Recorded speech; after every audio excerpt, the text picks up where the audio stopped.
Hi, my name is Sidney Collin. I am the CEO and co-founder of Deora Devices.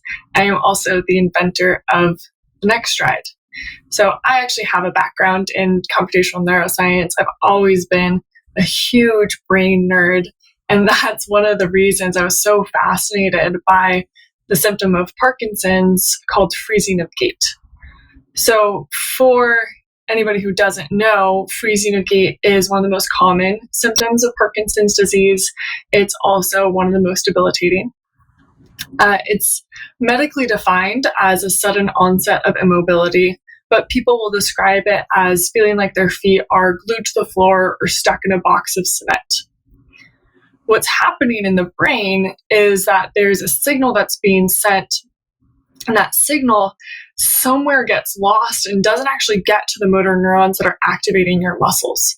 So you'll be trying to take a step, and no matter how hard you try, you can't take even one step.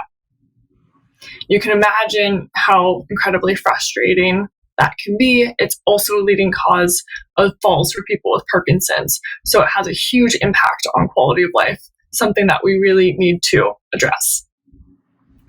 So common triggers for freezing of gait are walking through doorways, anxiety, dual tasking, changing terrain, so going from hardwood floors to a rug. That kind of change in terrain can actually trigger freezing of gait to come on. And there are a couple common techniques to help overcome freezing of gait.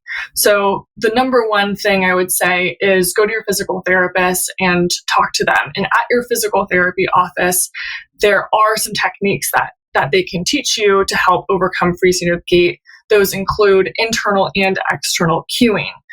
So you really want to try and reset. You can some internal cueing techniques that are used are being able to, take a deep breath, maybe take a step backwards and then try and go forwards, start shifting your weight side to side. If you have somebody with you, they can put their foot in front of you, and having a foot to step over actually changes the way that your brain thinks about that movement and allows you to overcome freezing of gait. And then using external cues like being able to use a goal, like a line on the ground, and say, okay, I need to step over this line, or using a metronome, right, to try and step to the beat of that metronome. That change of intention actually changes the neural pathways in the brain that are being activated and allows you to overcome freezing of gait with those external cues. So what we're doing is we're changing the brain's activation mechanism from being a habitual movement to being a goal-oriented movement. And just by changing the way that you think about that movement, you're changing the neural pathways in the brain that are being activated in order to initiate that movement. So what we did with NexStride was look into the research.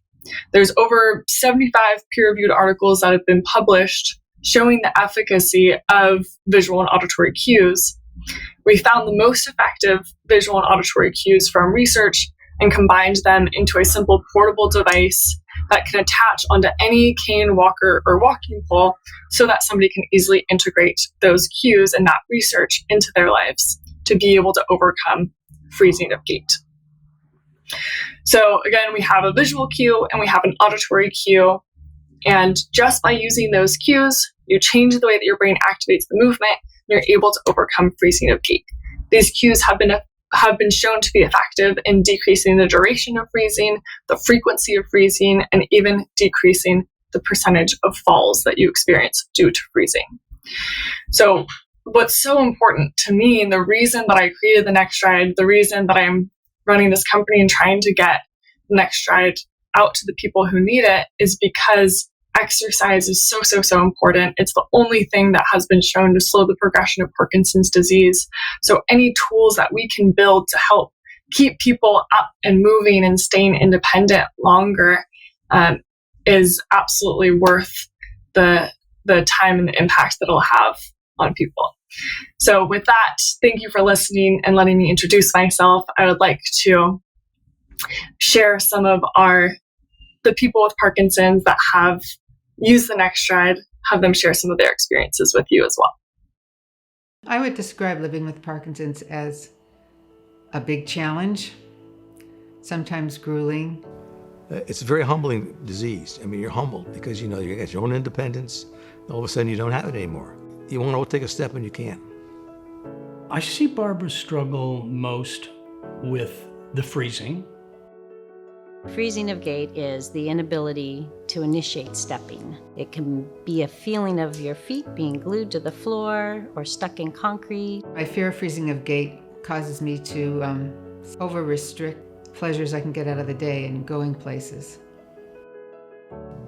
If you're free all your life to get up and go and you can't, it's very frustrating. Take back your freedom with NexStride.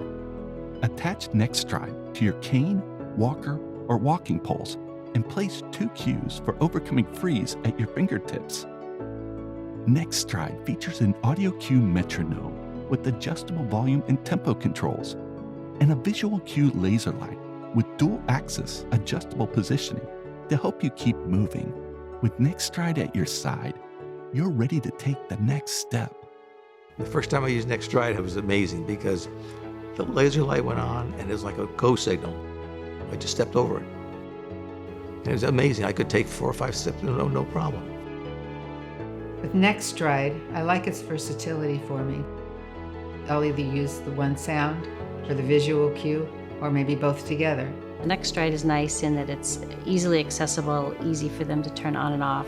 It's right there when they need it to help them not freeze, stop a freeze, or get out of a freeze. So they can work on a cane, they can work on walking sticks, they can work on a walker. Very flexible.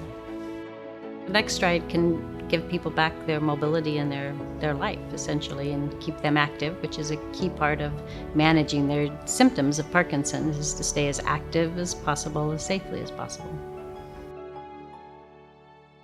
NexStride really gives me a lot of confidence in times when I wouldn't maybe leave the house, go for an extended walk. I took a walk on the beach and I could set this consistent speed with my stride with metronome sound, and it was delightful.